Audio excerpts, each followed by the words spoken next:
Hello বন্ধুরা, আজকের ভিডিওতে আমি দেখাবো কিভাবে কামিজ কাটিং করতে হয়। তোমরা যারা নতুন আছো তারা অবশ্যই ভিডিওটি সম্পূর্ণ দেখেই শিখে রাখো। আমি খুব সহজভাবে দেখিয়েছি কিভাবে কামিজ কাটিং করবে। তো সর্বপ্রথম আমরা কাপড়কে 4 ভাঁজে ভাঁজ করে নিব। এই সাইডটি বদ্ধ সাইড, এই সাইডটি হলো খোলা সাইড। লম্বা এখানে 42 ইঞ্চি আছে। শোল্ডার নিব 8 ইঞ্চি। আর্মহোল লম্বা নিব 7.5 ইঞ্চি। সুন্দরভাবে দাগ টেনে নিব। আর্মহোল শেপ দেওয়ার জন্য ইঞ্চি টেপটি এইভাবে ধরে মাঝ বরাবর একটি দাগ দিয়ে দিব। বডি নিব 11.5 ইঞ্চি, এক্সট্রা নিব সেলাই করার জন্য। এখন সুন্দরভাবে আর্মহোলের শেপটি দিয়ে নিব।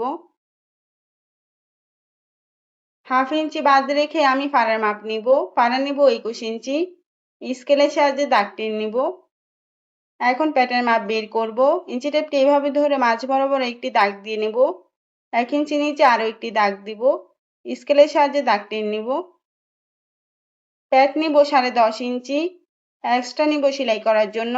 কমন নিব 11.5 ইঞ্চি, এক্সট্রা নিব সেলাই করার জন্য। ঘাড়ে এখানে যতটুকু কাপড় আছে সবটুকু নিয়ে নিব। এখন শেপ কাটটি দিয়ে শেপ দিয়ে নিব।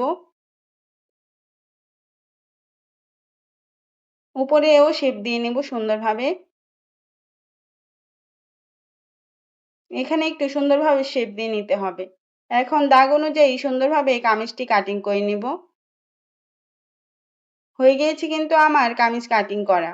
ভিডিওটি ভালো লাগলে অবশ্যই লাইক, কমেন্ট, শেয়ার করে পাশে থেকো সবাই। ধন্যবাদ সবাইকে।